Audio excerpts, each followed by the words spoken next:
Hello everybody and welcome to the channel. If you're new here, please click on like and subscribe. If you've been here before, welcome back. Please take a second to drop a comment below if you see something I did right or wrong.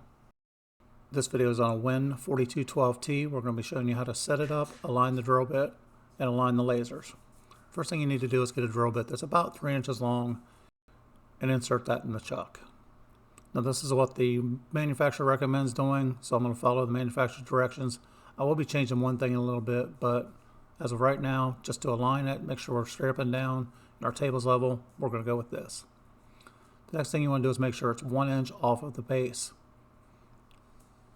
Now the manufacturer shows using a T-square to align the drill bit, making sure it's in 90 degrees here and there. If you need to adjust the base, you can tilt it left and right. And if you need to, you can adjust the base a little to get it level. I don't trust the factory settings on any of these, so I always check them. Now if you happen to have a digital level, you can also put it on here, zero it out. I'm doing this quickly just so you can see the video. Flip it down to the table and make sure it says 90 on the bottom. That'll give you a true 90-degree reading. And again, there's the bolt. Loosen that up if you need to adjust your table any to get it to a true 90. You can also do this on the back side or the front side. Just work your way around and make sure you're true all the way around. Again, zero it out. This is a really inexpensive digital level, but by checking it with a square, it's pretty much on the spot.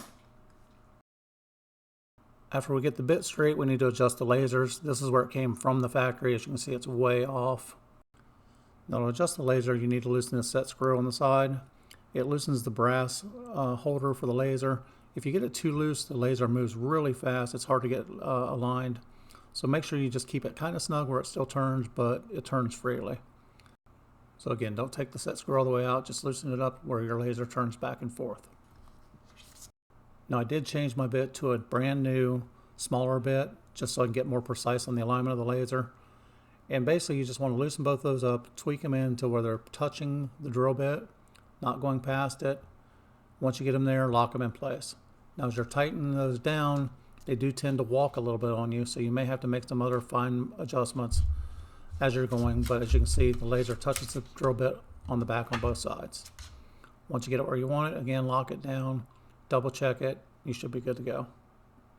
Now if you're new to a drill press, if you look down below, you'll notice my alignment hole is not where my drill bit is. So make sure before you drill anything, you check your alignment hole at the bottom. If you need to adjust it, loosen the crank on the back, turn the plate around where your drill bit goes through the hole. Your alignment for your laser will still be the same, but then the drill bit goes through the hole and doesn't drill into the metal plate. Now we're just going to take a simple little block of wood here, leftover piece of 2x4, turn it on, drill a hole, and then we'll double check the laser or triple check whatever you're on now to make sure the laser is actually right where we want it at. And if you need to make any other fine adjustments after that, make those as needed. So the last thing I want to do is adjust my speed. Now for what I'm doing in my shop, 2000 is a pretty good RPM for me. If you need to adjust yours, the lever on the left will move that up and down. You don't want that lever loose. The nut right there will loosen it up and make it easier to turn back and forth.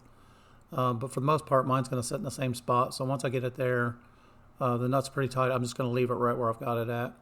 Again, if you need to loosen it up a little bit, just barely loosen the nut up. It should turn a lot easier than what it does from the factory. Hope this video helped you out. If you see something I did wrong, make sure you drop in the comments below. If you see something I did right that helps you out, let me know that also. Thanks for watching.